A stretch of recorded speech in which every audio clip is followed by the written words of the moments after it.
Now, the greatest radio shows of all time.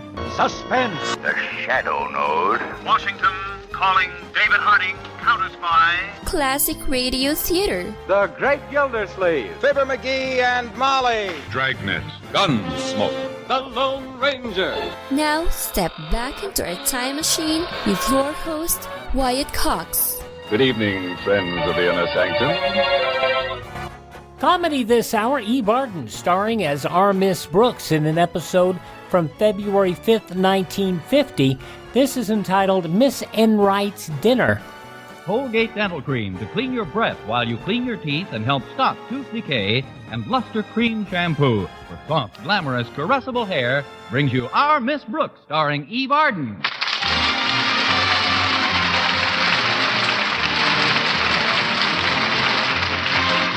It's time once again for another comedy episode of Our Miss Brooks, written by Al Lewis. For many teachers throughout the country, the past week marked the beginning of a new semester. And for our Miss Brooks, who teaches English at Madison High School, it was quite a busy time. Thanks to our beloved principal, Osgood Conklin, it was even busier for me than for the rest of the faculty. For in addition to my school duties, he had me typing reports at home in the evenings. All week long, I didn't have a moment to myself. And worse than that, I didn't have a moment to Mr. Boynton. Friday morning at breakfast, I couldn't help bending my landlady's sympathetic ear. So you see, Mrs. Davis, not only have I spent the past 4 nights working for nothing, but I haven't been able to spend any time with Mr. Boynton. That's a shame, Connie. But why did you take on all that extra work? You told me yourself you volunteered to do it for Mr. Conklin. Of course I volunteered. I'm too young to face a firing squad. But it's not the work I mind. There's something else that bothers me. Now, look, Connie, I know that Mr. Boynton is tall, dark, handsome, charming. That's what bothers me. It's where he's been while I've been busy. Mr. Boynton? Why, he's probably been at home every night, twiddling his thumbs. You're wrong, Mrs. Davis. He's been at Miss Enright's 3 nights in a row. And for all I know, he's been twiddling her thumbs. I don't think you have to worry about Miss Enright, Connie. She may be a capable English teacher, but when it comes to looks, she's no competition. I don't know about that. She's quite an attractive person these days. These foggy days, that is. Well, I appreciate this pep talk, Mrs. Davis, but I'd better get ready to leave. Walter Denton said he'd pick me up early. Good, Connie. That'll give you a chance to plan your counterattack. If you really believe that the enemy has secured a foothold in your territory, you've got to get busy and storm the heights. You're so right. Boynton Heights, here I come.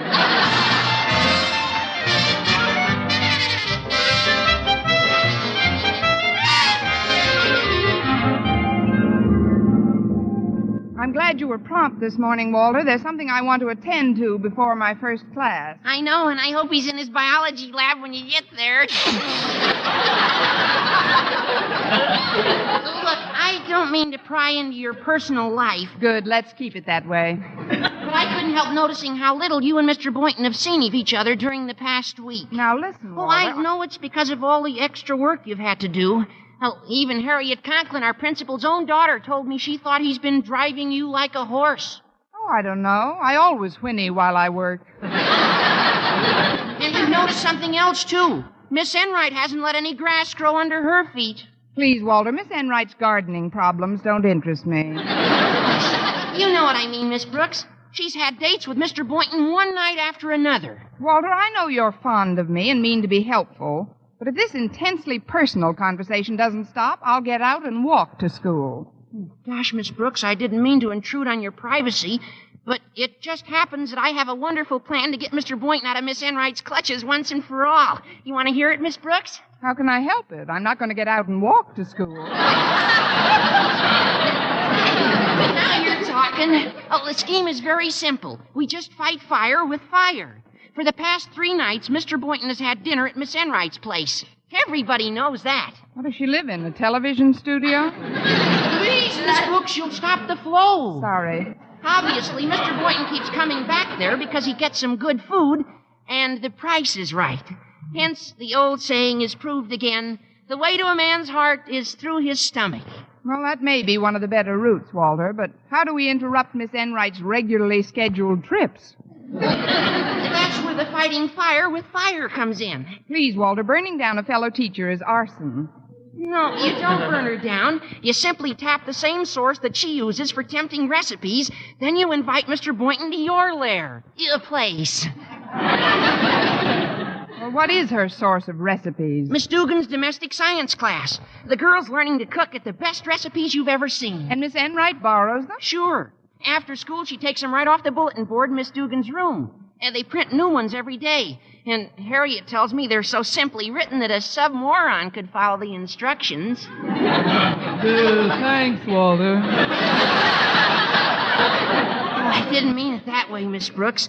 But I know you haven't had much experience cooking, and You're right, Walter. Mrs. Davis does all our cooking. Well, Harriet's going to meet us at school this morning and take you into the domestic science class for a little brush-up. And then you invite Mr. Boynton to dinner tonight and let nature take its course. Well, here we are. You get out, Miss Brooks, and I'll find a place to park. All right, Walter. Oh, I keep forgetting. You've got tin slats where the doors should be. Give me a hand, will you? Oh, sure, Miss Brooks. There you go. Oh, the corrugated tin looks nice instead of doors, doesn't it? I got the idea from the new Hudson. The new Hudson? Yeah. This is the car you step down out of. Oh, and there's Harriet. Hi, Miss Brooks. Walter. Hiya, Harriet. Take our charge in tow. I'll just be a couple of minutes. Okay, Walter. See you later. Come on, Miss Brooks. Let's go in. All right, Harriet. You seem to be the doctor. You just leave this thing to us, Miss Brooks. We'll have that certain party eating out of your hand in no time. If I break any more dishes at home, he'll have to. Now, here's our plan, Miss Brooks. Mr. Boynton's favorite dish is Boston Stew. Boston stew? How do you know? Miss Enright pumped him for it yesterday. Seems like a lot of trouble to go to.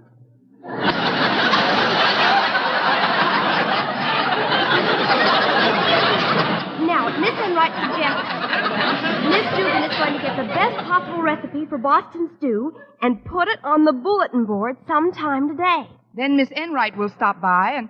Excuse me, Harriet. I think I'll drop into the domestic science room for a minute. I knew you'd catch on.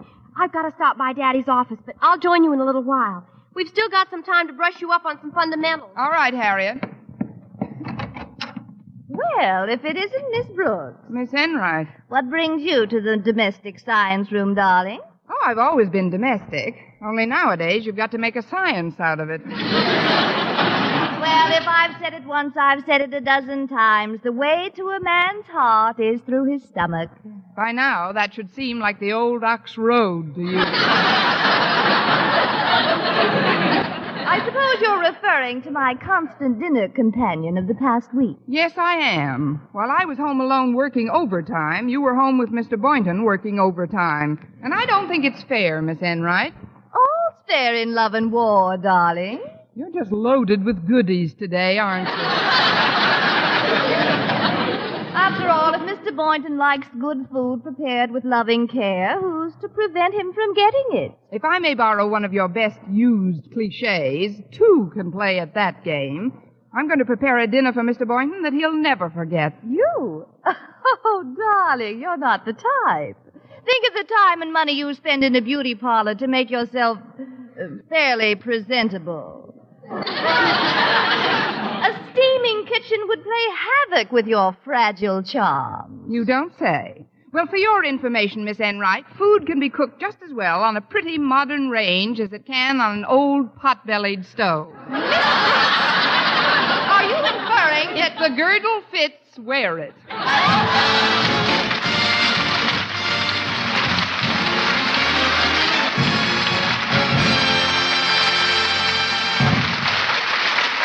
Our Miss Brooks, starring Eve Arden, will continue in just a moment. But first...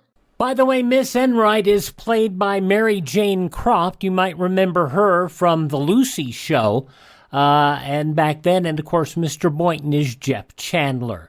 From February 5th, 1950, Our Miss Brooks, starring Eve Arden on Classic Radio Theater with Wyatt Cox. Here's some great news. If you missed the deadline to sign up for health insurance, or if you just have a plan you're not happy with, you still have a choice. It's called MediShare.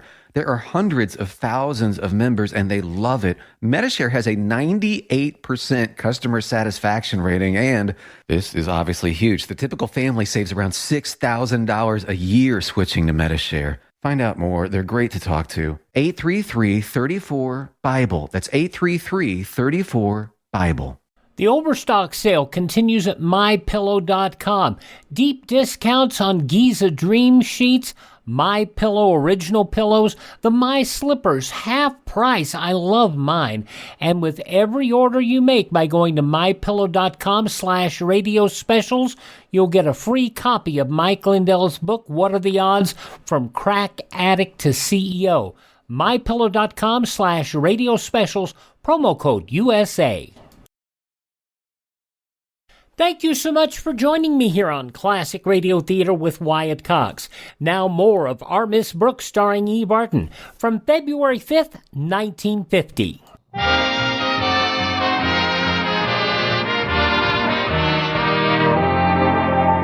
Well, when lunch period came, I hastened toward the school cafeteria to invite Mr. Boynton over for dinner.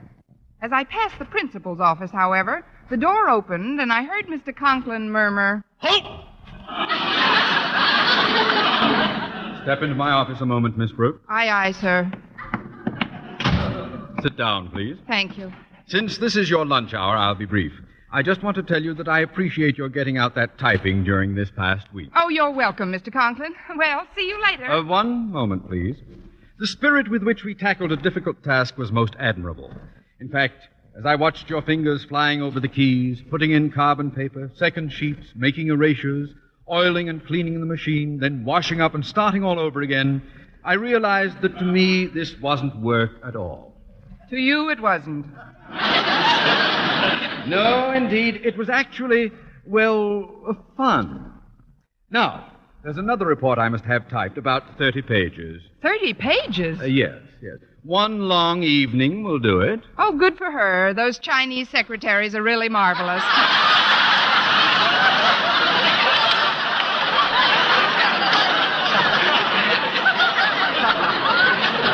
Now, if you'll excuse me... Miss Brooks. I'll be over at your home about 7 tonight. Mr. Conklin, don't you think you've been a little partial to me lately?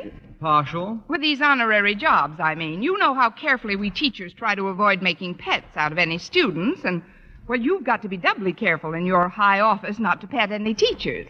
I mean, show any partiality. Look, I'd like to make a suggestion. Mine is an ever-open mind, Miss Brooks. I know. Why don't you give some other teacher the opportunity of working with you tonight? Who, for instance?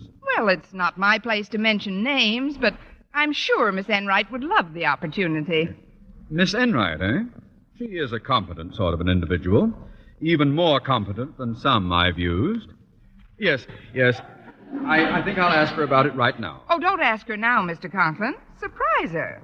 Just drop over to her place tonight with the work under your arm. But how can I be sure she'll be at home? She'll be at home, all right. If you'll just get there at 7 o'clock sharp, Mr. Conklin, I can promise you'll find Miss Enright cooking, with and without gas.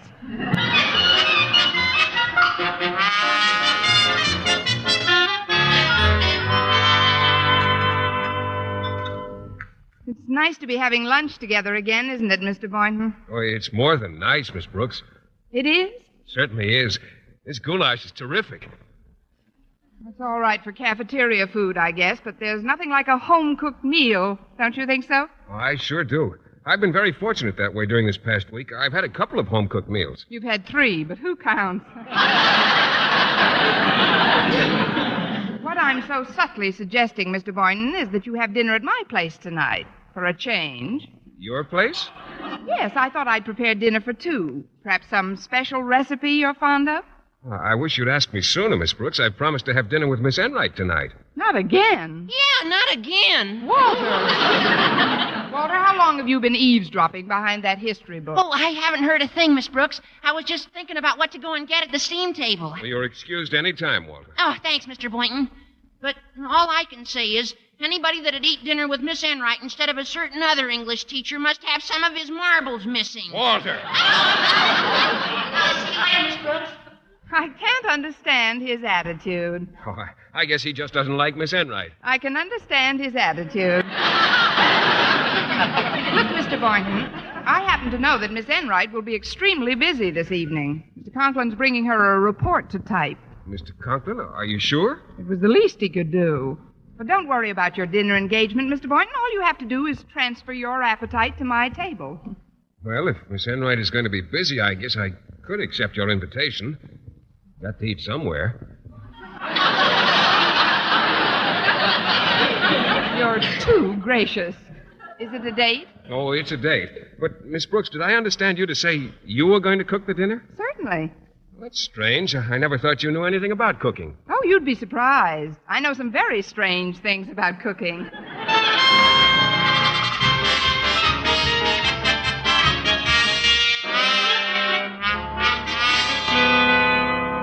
Hi, Walter. What brings you to the domestic science room? You'll see, Harriet. I'm glad the others have all gone. Yeah, there. It's up. What is it, Walter? What did you put on the class bulletin board? It's a recipe for Boston stew. I printed it myself. You printed it? Sure. I got the idea when I heard Mr. Boynton say he was having dinner with Miss Enright tonight. But, Walter, you don't know anything about Boston stew. What ingredients did you use in the recipe? Believe me, Harriet, what I printed in this recipe would be banned in Boston.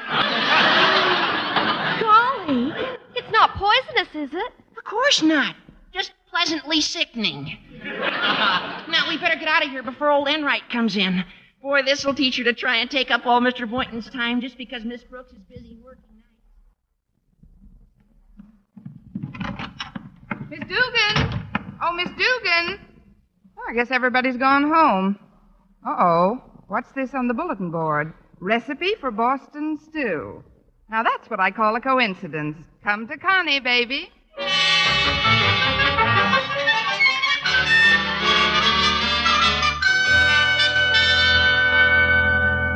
Mr. Boynton should be here soon, Mrs. Davis. How is the Boston stew coming along? All right, Connie, but there's so many strange ingredients. I must have 15 things cooking in 4 different pots. How does it look to you? Well, frankly, Mrs. Davis, it looks like the stuff they pulled the Big Mo out of. But it must be a good recipe, or it wouldn't have been tacked on the bulletin board. Now, then, did you saute the codfish balls in beef gravy and baste the frankfurters with molasses? I did, Connie. And did you stuff the olives with shredded wheat before frying them? Yes. And now I'm just bringing the horseradish and turnip greens to a slow boil, Helen. Good. And now we come to the main part of the recipe. Wait a minute, I'll read it for you. Under a low flame, gently stir codfish balls in shallow pan while adding 1 cup popcorn. Add bay leaves and wintergreen lifesavers. Then fold in 3 cups peanut brittle. Garnish with diced carrots and allow to simmer in 1 bottle of warm Coca-Cola.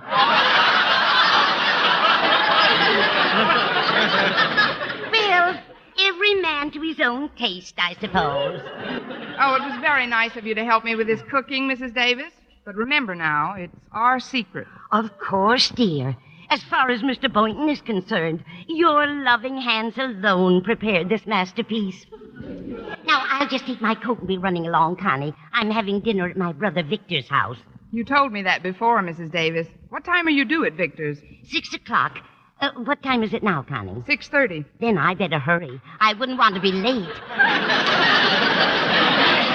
It's Victor's birthday today, you know. You told me that before, too. Really? I am getting absent-minded. Now, where did I put his present? Oh, here it is on the cupboard shelf. 6 nice golf balls. See? Yes, they're very pretty. Wait a minute, Mrs. Davis. There are only 5 golf balls here. Oh, that's all right. Victor never plays golf anyway. Well, I'll be going now, dear.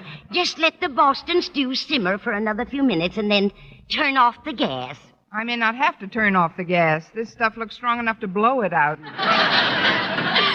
Oh, that must be Mr. Boynton now. I'll just slip out this back door and be on my way. Lots of luck with the dinner, dear. Thanks again, Mrs. Davis. Wish your brother a happy birthday for me. I will. Good night. Good evening, Miss Brooks. Welcome, Mr. Boynton. Let me put your umbrella in the closet. This is Miss Enright. Sorry. They both have the same type frame. Come in, I suppose. Thank you, darling. Give me your coat, Mr. Boynton. I'll hang it up for you. Oh, thank you. Here's my coat, dear. Just throw it over that chair. Your hospitality is overwhelming. You see, Miss Brooks, I took the liberty of bringing Miss Enright along for dinner because we did have a prior date, and she didn't have anything else to do. But what about... Mr. Conklin? Well, fortunately, he phoned me about that typing assignment you arranged for me. But I told him that as much as I'd love to help him, I couldn't because of my sore finger. What sore finger? The one that got better as soon as I phoned Mr. Boynton. But now that we're here, I don't see why we can't have a fairly jolly dinner party. Oh, I'll bet you've got a swell dinner ready. What's that I smell? Is it coming from the kitchen? I wouldn't be surprised if it was running from the kitchen.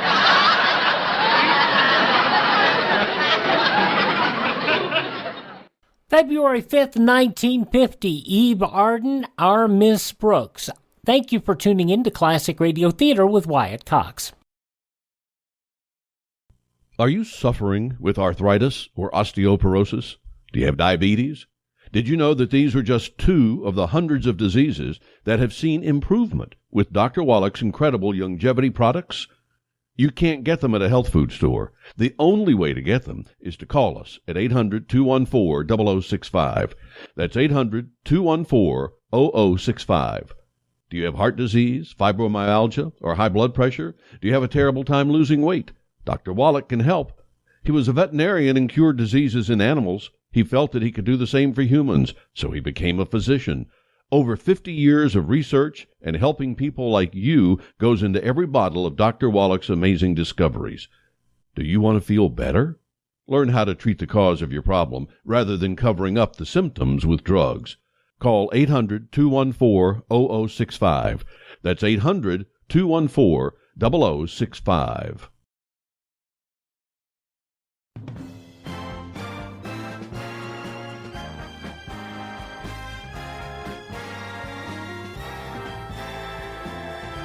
Thanks for joining us here on Classic Radio Theater with Wyatt Cox. And now the conclusion of Our Miss Brooks and the Impromptu Dinner Party from February 5th, 1950. Well, I guess I'll have to set another place at the table Don't now. you lift a finger, darling. I'll set my own place and pitch right in like a good little sport. We girls have to stick together, you know. I'm stuck with you, all right. Well, I'm going into the kitchen, if I may, and help carry things out when they're ready. All right, Mr. Boynton. Oh, I'll answer the door. You just go on back to the kitchen. Oh, don't worry about me, Miss Brooks. I'm pretty handy around the house. Yeah, the wrong house. Walter. Hiya, Miss Brooks. I knew you were going to be all alone tonight, so I got permission from my folks to eat with you. Can I come in? Why not? Although about my being alone... Oh, I've got a story to tell you that'll really cheer you up. I can use it. Come into the dining room, Walter. We're about ready to start. Oh, swell. Of course, I've got a date with Harriet tonight, so I'll have to go right after dinner. But I want you to hear the rib I pulled this afternoon. Well, if it isn't one of my favorite pupils, how are you, Walter? Miss Enright, but I... Well, didn't you expect me either? We're all being surprised tonight, aren't we? Well, I put everything in this big platter, Miss Brooks. Oh, hello, Walter. Oh, hello, Mr. Boynton. What are you doing here? I was invited. So was Walter. We're all invited. Now, let's sit down and get this over with. Start eating, shall we? Fine. I'll be the Papa Bear and do the serving.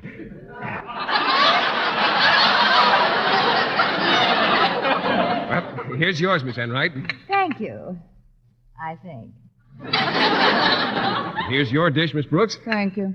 Now you, Walter. Oh, boy, I'm starved. Well, go on and eat, my boy. This is food that's fit for a king. Yeah, I'll try one of these round things first. This is kind of slippery. Look out, Walter. It's rolling off your plate.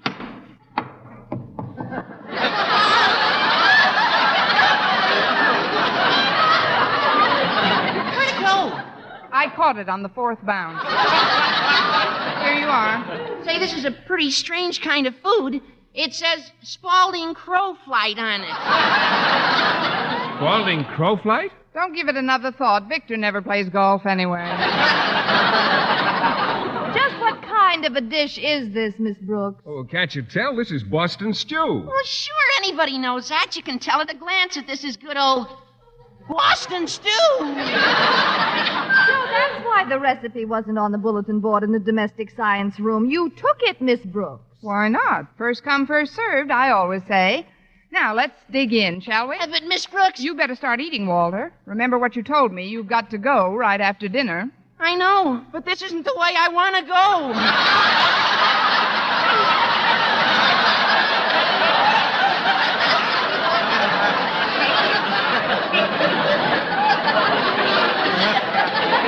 Please, look, Miss Brooks, I gotta talk to you privately for a minute. Come on into the kitchen. Hey, excuse us, folks. Just continue eating, won't you? I'll be back as soon as I see what's wrong with Walter. What is it, Walter? What's the trouble? That recipe for Boston stew. That didn't come from the domestic science teacher. I printed that myself. You? Sure, that was the rib I started to tell you about. I thought Mr. Boynton was going to have dinner with Miss Enright, so I wanted to fix her wagon. I just put down everything I could think of in that recipe. Oh, this is terrible. I've got to stop them. Yeah, you better. I'm going to take a powder out the back way. If Miss Enright finds out about this, she'll kill me. And if she doesn't, it's my turn tomorrow. Listen, folks, don't touch the... Where's Miss Enright? The strangest thing happened, Miss Brooks. She took one spoonful of the stew and got the most peculiar look on her face. And then she excused herself and ran out the front door. I don't know what got into her. I do. Mr. Boynton, please... She never acted that rudely before. I can't understand Well, never it. mind that now. I hope you didn't taste that stew. Taste it? Well, I've eaten 2 plates of it. Oh, it's delicious, Miss Brooks. Well, I feel warm all over. Just goes to prove the old saying, the way to a man's heart is through his stomach. Mr. Boynton, with 2 plates of that stew in there, the super chief couldn't get through.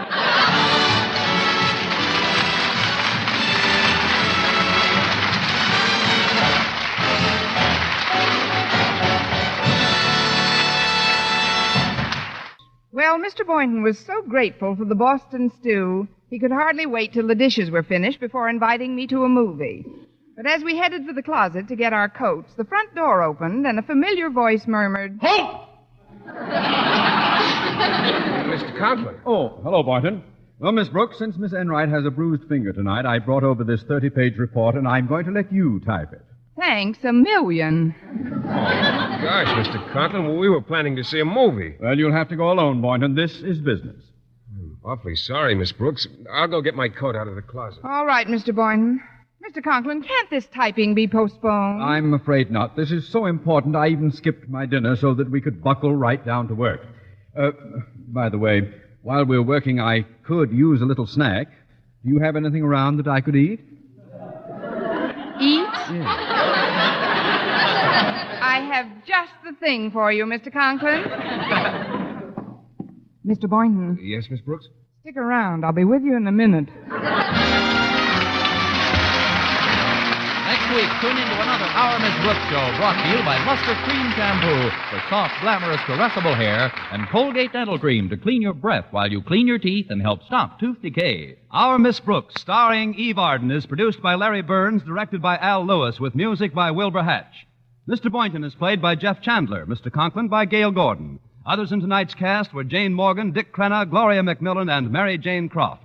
From February 5th, 1950, Our Miss Brooks on Classic Radio Theater. Oh, come on, I hate you. You have no right to speak to me. You're stupid, you're evil.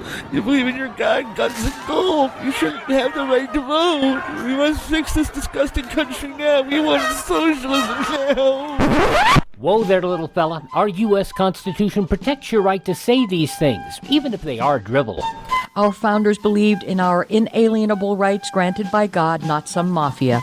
Our Bill of Rights protects your personal freedoms, your absolute right to speak to others, whether loving and kind or hateful, and stupid. Utopia doesn't exist. It only destroys. Millions of innocents slaughtered by the communists in Cambodia, China, and the Union of Soviet Socialist Republics. And millions of people were gassed by Hitler's National Socialist Party. Where do you stand? Help us save the Constitution and restore our American dream. Go to SaveMyFreedom.com. That's SaveMyFreedom.com. Brought to you by the American Media Council. Now on Classic Radio Theater, an episode of the soap opera Claudia. This episode originally broadcast February 5th, 1948.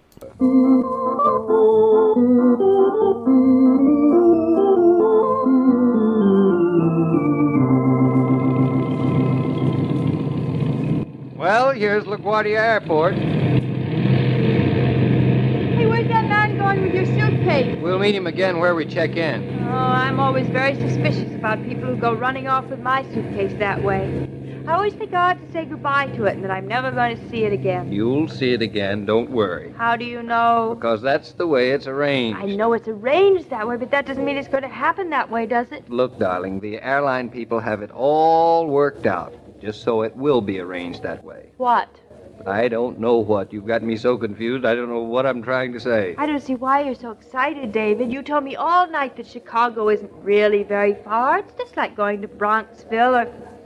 Where is Bronxville, anyway? Bronxville is in Westchester County. Why do I fall for these questions? Now, just tag along with me, and when I talk to official-looking people, I'll be very happy if you'll try not to interrupt. I'll try. That's a step in the right direction. Maybe I should leave home more often. You leave home once every day, and that's enough for both of us. Say, David, let's start saying goodbye. Goodbye. Is that all? You have another 10 minutes? My watch was wrong.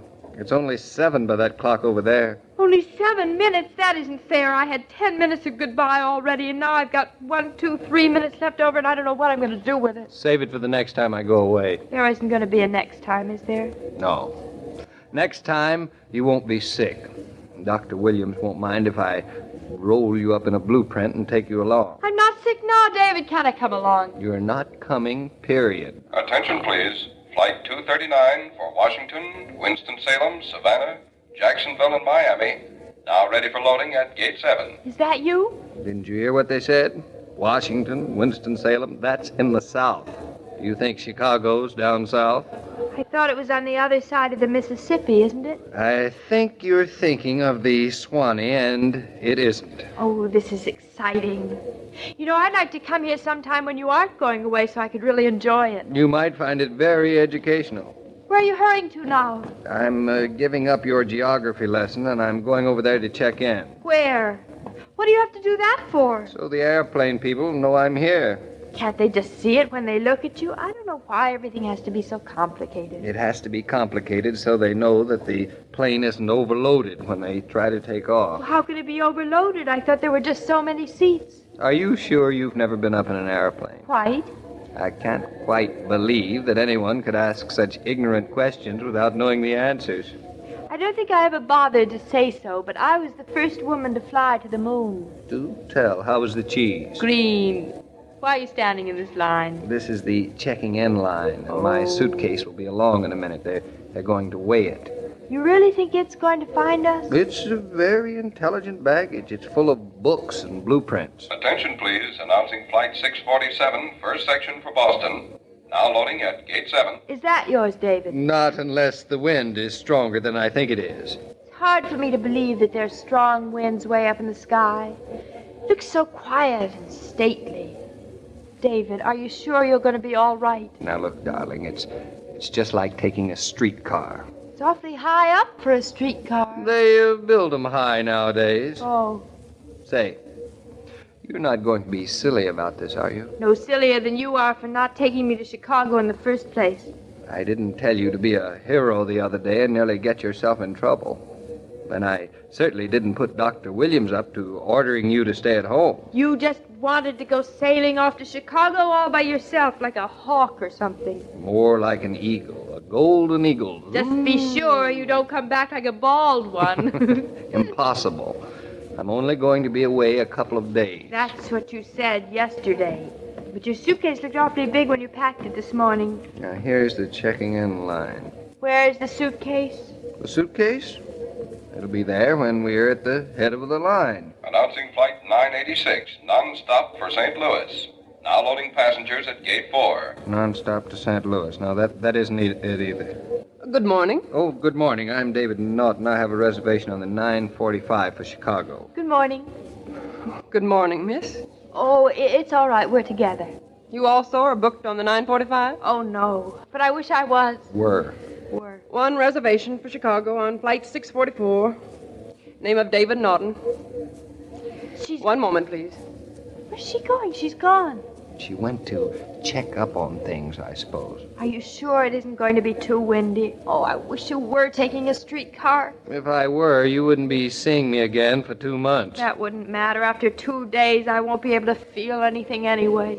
Announcing the arrival of Flight 543 from the Azores and Lisbon, with connecting flights from Paris, Rome, and Marseille. That's not me either. Will they tell everybody when you come back, or don't they care about a little thing like Chicago? They will, if they know you're listening. It's going to be fun. What happened to the girl we were talking to? She's disappeared. They always disappear. Wasn't she sort of icy? Hush up now. Here she comes. Mr. Naughton, I'm afraid there's been some mistake. The reservation desk has no record of your reservation. They haven't. I'm sorry. Reservation says that we're without a vacancy on 644. The earliest we can get you off for Chicago is 11:50 on Flight 1236. That's 2 hours. What a wonderful goodbye we're going to have. Hello. But that won't do. I'll have to be in Chicago for a 1 o'clock conference. Why don't you have it at 1 o'clock next Monday so I can go with you? Isn't there anything you can do? I'm sorry, Mr. Naughton. Well, of course, Mr. Naughton, there's a possibility your reservation is on another line. I just assumed that it was on this one. I believe that Universal, just across the terminal, has a Flight 654 at 9:48. Perhaps your reservation is with them. It must be. But look at that line in front of their desk. I'd never get through it in time. I believe I can take you through the line, Mr. Naughton, but you'll have to hurry. I didn't think you could do that. Oh, I'm just going off duty, and I'll be happy to do it. For you. David, wait for me. We still haven't said goodbye. And at the last minute, we'll be so busy we'll forget to. I won't forget. Right now, we've got to keep up with our... Damsel in distress. No, that's wrong. You're the damsel in distress. Or a reasonable facsimile. Funny, I didn't think she was the type to help just any old damsels in distress, did you? Just tall, dark, and masculine ones. Well, if you really want to make a point of it... I don't see why you're so embarrassed, David. Embarrassed? Who's embarrassed? I'm proud you're the kind of man other women want to help out of trouble. I wouldn't want you any other way. Only don't get into too much trouble, darling. Now, Claudia, don't be ridiculous. I don't see why you should get so upset just because your own wife says you're a very handsome man. And you're especially attractive when you're distracted, if you know what I mean. Claudia, please. Announcing the departure of Flight 690 for Los Angeles. Passengers now loading at Gate 8. No, that isn't me. Are you sure? I suppose you want me to parachute out when the plane goes over Chicago. Did they let you? All I want to know now is whether they'll let me on board. Now we're all alone except for several thousand other people. And maybe, David, this is a good time to start saying goodbye. Perfect. Goodbye, darling. Is that all you're going to say? It's a beginning. Doesn't sound like a beginning. Are you going to miss me? What do you think? Mr. Naughton, here's your ticket. Yes? Well, what about your baggage? I assume you had baggage. Baggage? I had a suitcase, isn't it there? I told you it wouldn't be, but I'm not going to remind you of that. It isn't there? Well, not a sign of it. Well, they must have put it over at your checking desk. You see, you haven't got such an intelligent suitcase after all. Why, it isn't even bright enough to be a hat box. Announcing the departure of flight number 444, non-stop for Chicago. Now loading passengers, Gate 3. That's yours, isn't it? No, miss. That's ours. Mr. Naughton's flight won't be announced for several minutes more. Well, I've just time to attend to your suitcase. It'll be checked right through for you, Mr. Naughton. Well, thank you. Thank you very much. I hope we may have the pleasure of helping you again, Mr. Naughton. Ourselves. Well... the airline, I mean. Oh, yes, the airline. Well, goodbye, Mr. Naughton. Goodbye, miss. Have a good flight. I'm afraid she thought you were my sister, my younger sister, but she was very efficient. I wonder what happens to the poor suitcases that don't belong to attractive men. I'll bet they never get on the right plane. That has nothing to do with it. She was just being helpful. Darling, I wouldn't have it any other way. Only if she hadn't been so nice, then you would have missed the plane. And no, I don't wish that either. That's better. Whew. This is the first moment we have had to breathe since we found we were standing in the wrong line. Announcing the departure of Flight 454 nonstop to Chicago. Now loading at Gate 2. I know. Your hat's on crooked. Thanks.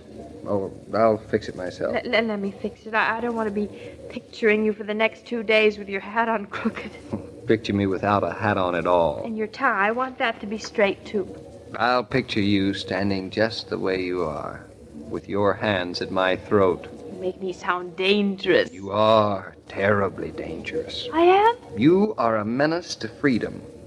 You take away about 98% of the fun of going to Chicago. Are you going to be terribly miserable? Object.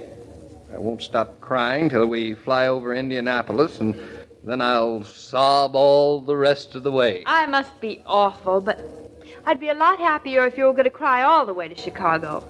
I'm going to bawl all the way home. Serves you right. Are you going to dream about me? I certainly am. You have no idea how funny you look in my dreams. Your tie's still crooked. You just fixed it. I know, but it's crooked the other way. David, hurry back. I haven't even left yet. And keep away from pretty girls on streetcars or I'll scratch all their eyes out. Tough guy, aren't you, Mrs. Norton? David, I'm afraid I'm not tough enough.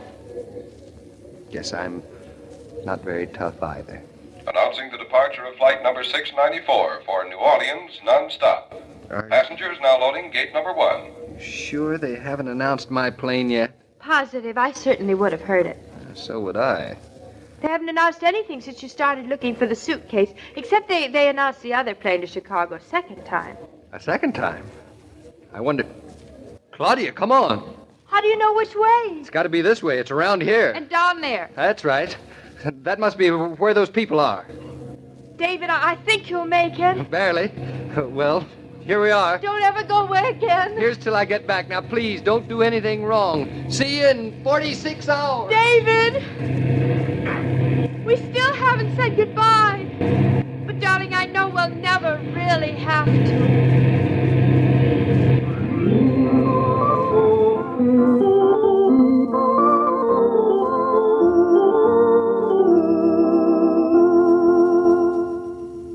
Catherine Bard and Paul Crabtree in the radio program Claudia. This episode was February 5th, 1948. It actually has its roots back in the Kate Smith Hour back in 1941. And the show grew. It had a short run where Patricia Ryan and Dick Colmer played Claudia and David. And quite frankly, the show was delightful, whatever you did with it. It's not your typical soap opera, because quite frankly, the show was just too sweet to be dreary. And of course, Ted over at RadioMemories.com has a full run of Claudia. RadioMemories.com. Thank you so much for making us a part of your day. Would you do me a favor and thank this radio station and support their advertisers? Their kindness and courtesy allows us to be with you each and every time we roll around. Visit my webpage, classicradio.stream, where you can stream our shows on demand, learn more about classic radio collecting, and contact me, classicradio.stream. Don't forget our programs are available anywhere on the internet podcasts are served. Just search for Classic Radio Theater with Wyatt Cox. That's Classic Radio Theater with Wyatt Cox. Have yourself a great day. Tell all your friends the great radio shows are right here at this spot on the dial. Classic Radio Theater with Wyatt Cox on your favorite station.